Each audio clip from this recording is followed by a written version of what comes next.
Nuestro propósito no es realizar un resumen del documental, sino examinar el caso desde una perspectiva clínica y psicológica, utilizando algunos de los términos del DSM-5 y algunos debates teóricos.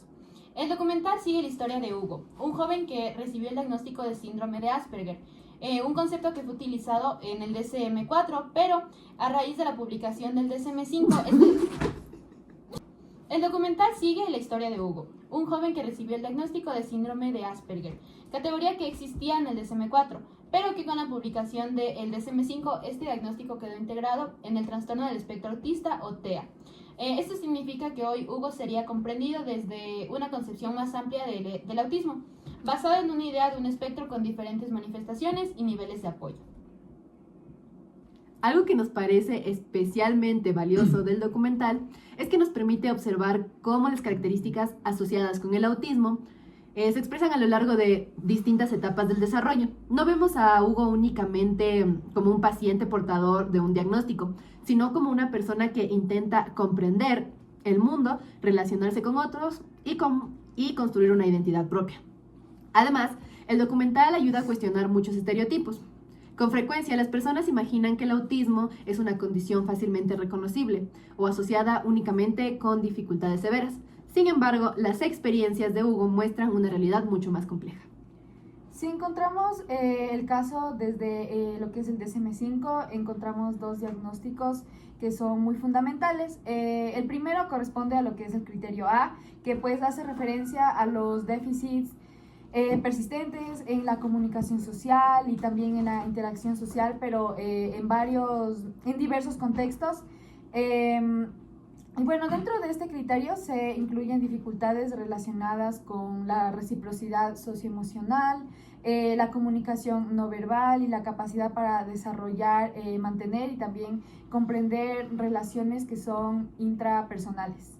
Ay, no. Mierda. A ver. Ya. Cuando observamos la infancia de Hugo, encontramos varios ejemplos.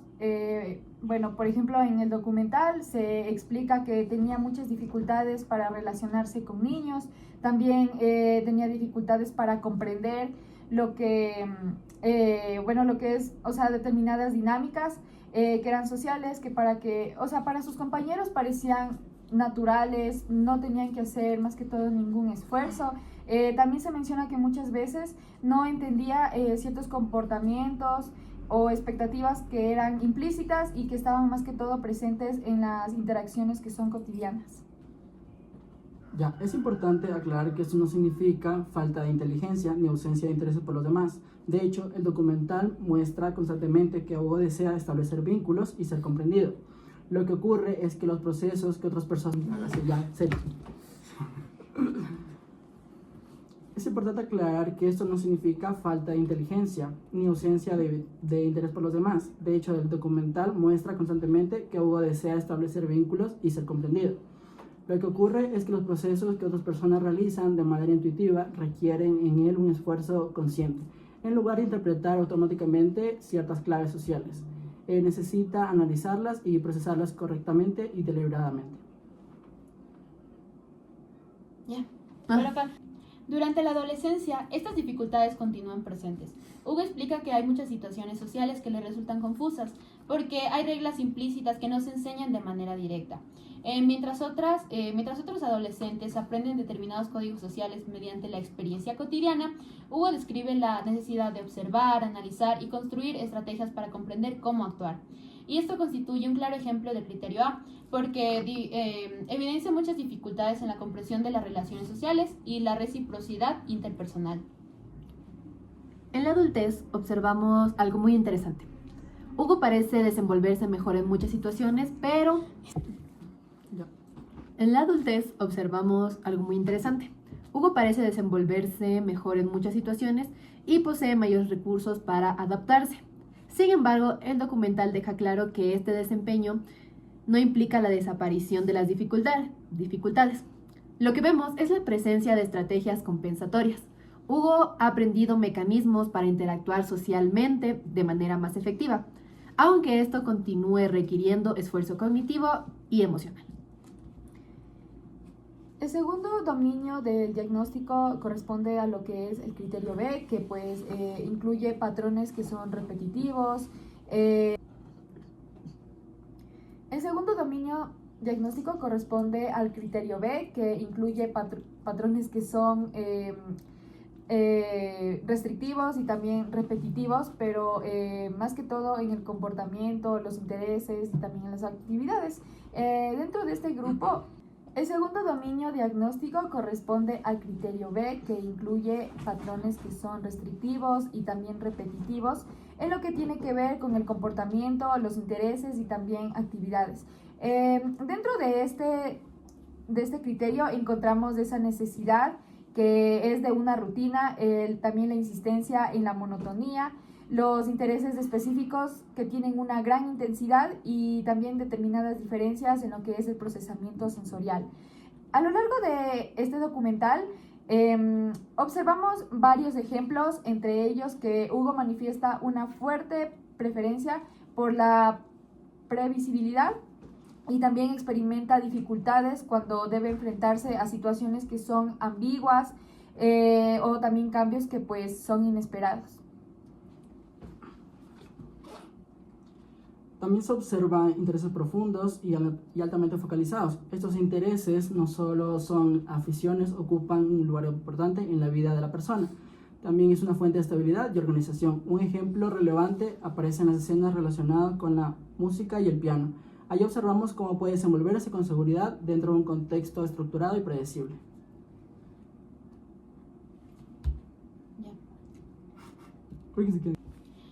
Por lo tanto como el criterio A como el criterio B están presentes a lo largo de distintas etapas del desarrollo de Hugo.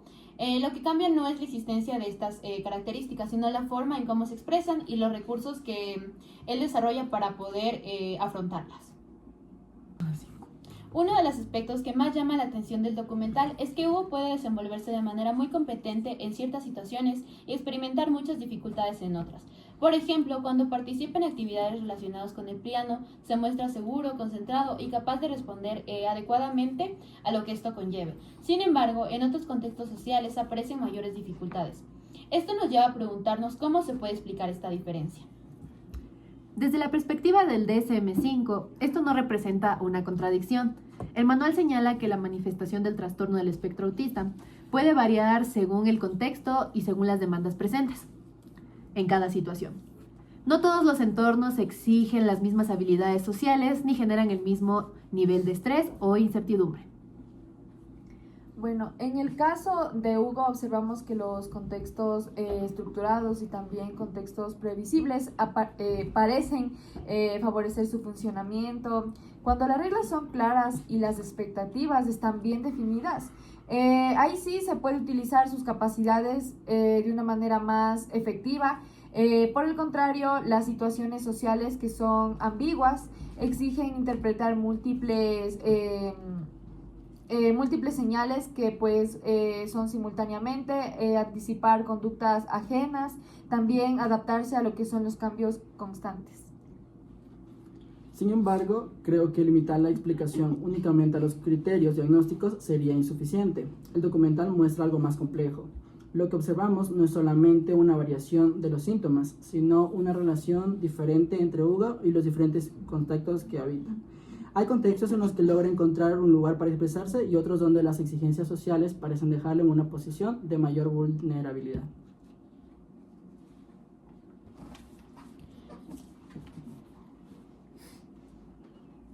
Esto me parece importante porque nos obliga a pensar que el problema no se encuentra exclusivamente dentro del individuo.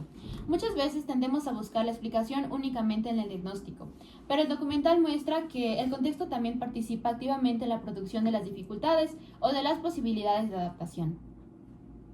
De hecho, cuando observamos a Hugo tocando el piano, no vemos simplemente a una persona que presenta menos síntomas.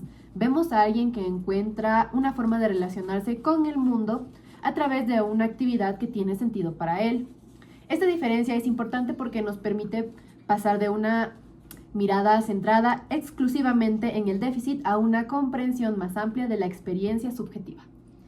Bueno, además de esto, el documental nos permite cuestionar lo que es la idea de normalidad, Podríamos preguntarnos qué significa exactamente que Hugo actúe con una aparente normalidad.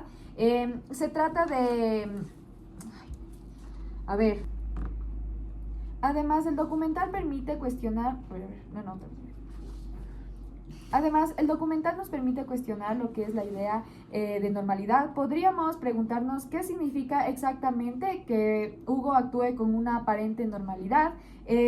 ¿Se trata realmente de una ausencia de dificultades o simplemente se trata de un contexto en donde pues sus características encuentran mejores condiciones para expresarse? Pues esta pregunta resulta muy relevante porque muchas veces la sociedad define como problemáticas que son determinadas conductas en donde no se considera el entorno en el que ocurren.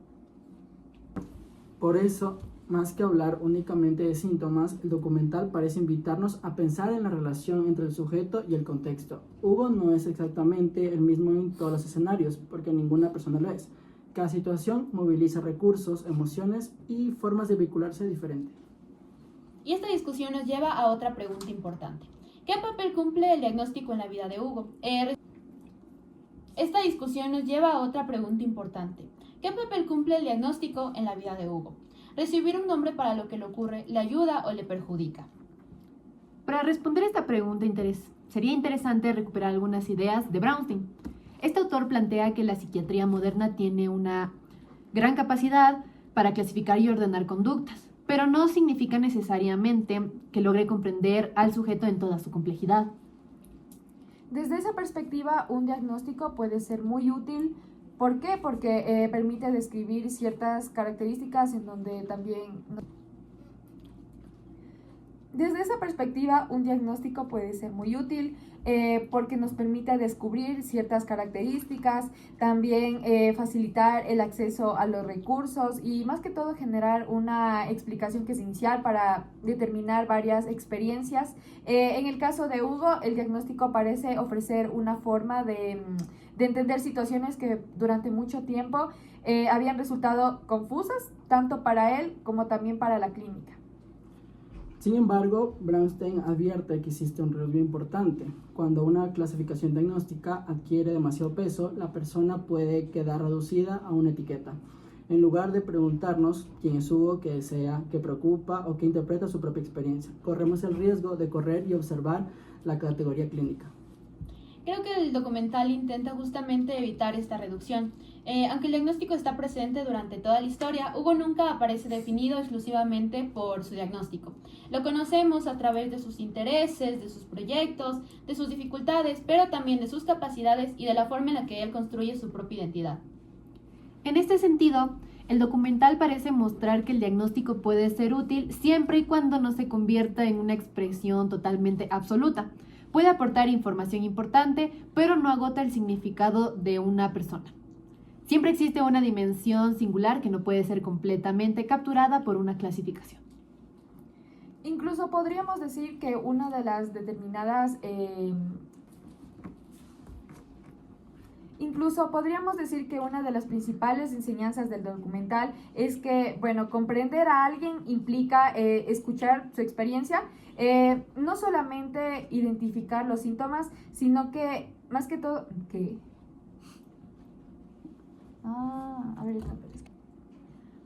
Incluso podríamos decir que una de las principales enseñanzas del documental es que comprender a alguien implica escuchar su experiencia y no solamente identificar lo que son los síntomas.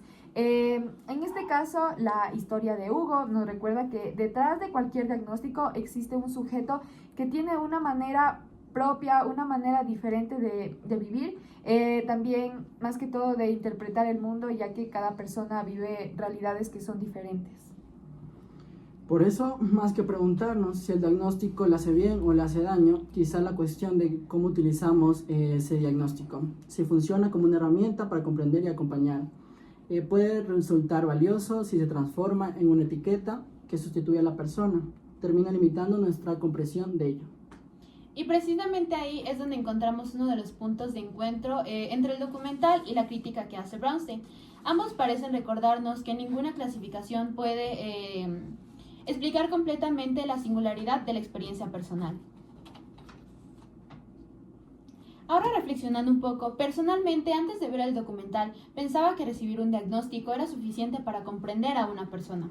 Sin embargo, mientras observaba la historia de Hugo, me di cuenta que el diagnóstico sí explica ciertas características, pero no logra abarcar completamente toda la complejidad de su experiencia. Lo que más me llama la atención fue escuchar cómo él mismo describe su manera de percibir al mundo, y esto me hizo reflexionar un poco sobre la importancia de escuchar a la persona y no únicamente escuchar el concepto de la categoría. Por mi parte, antes de ver el documental, tenía una visión más rígida del autismo y pensaba que podía entenderse principalmente solo por sus síntomas. Sin embargo, una de las cosas que más me impactó fue observar que Hugo construye sus propias relaciones, proyectos e intereses propios. Comprendí que una persona no puede ser reducida a una clasificación clínica, porque siempre va a existir una dimensión subjetiva que excede cualquier diagnóstico. Sinceramente, antes de ver el documental, yo pensaba que el principal objetivo de un diagnóstico era identificar los síntomas, más que todo era definir qué le ocurre a una persona, pero después de ver ya la historia de Hugo, entendí que pues el diagnóstico puede ser muy útil, es una herramienta muy esencial más que todo porque nos sirve para comprender, también para orientar y para dar apoyo, pero no responde completamente quién es quién. Sinceramente, antes de yo ver el documental, pensaba que el principal objetivo de un diagnóstico era definir qué le ocurre a una persona, o sea, más que todo identificar los síntomas. Y después de ver ya la historia de Hugo, ya reflexionando, entendí que pues un diagnóstico puede ser útil para orientar la comprensión y también el apoyo, pero no responde completamente quién es alguien. O sea, más que todo, las escenas en donde Hugo reflexionaba sobre sí mismo me hicieron pensar que cada sujeto vive su experiencia de una manera que es singular, de una manera muy diferente, que no puede explicarse únicamente mediante las etiquetas. En mi opinión, yo consideraba el autismo principalmente como una condición clínica. Sin embargo, la historia de Hugo me llevó a prestar más atención a la persona detrás del diagnóstico. Ya voy a decir lo último. Lo que más me da a reflexionar fue observar cómo interpreta sus experiencias y les da significado. Comprendí que entender a alguien implica mucho más que identificar síntomas, también requiere escuchar su historia y reconocer su singularidad. Después de analizar el caso de Hugo, concluimos que el documental permite comprender aspectos importantes sobre el trastorno del espectro autista, pero también nos invita a reflexionar sobre los límites de las clasificaciones diagnósticas. Más allá de cualquier etiqueta, encontramos a una persona con una historia propia, una forma única y particular de entender el mundo y una experiencia que no puede reducirse únicamente a un diagnóstico. Muchas gracias por escucharnos. Adiós. Adiós. Ya. Ahora.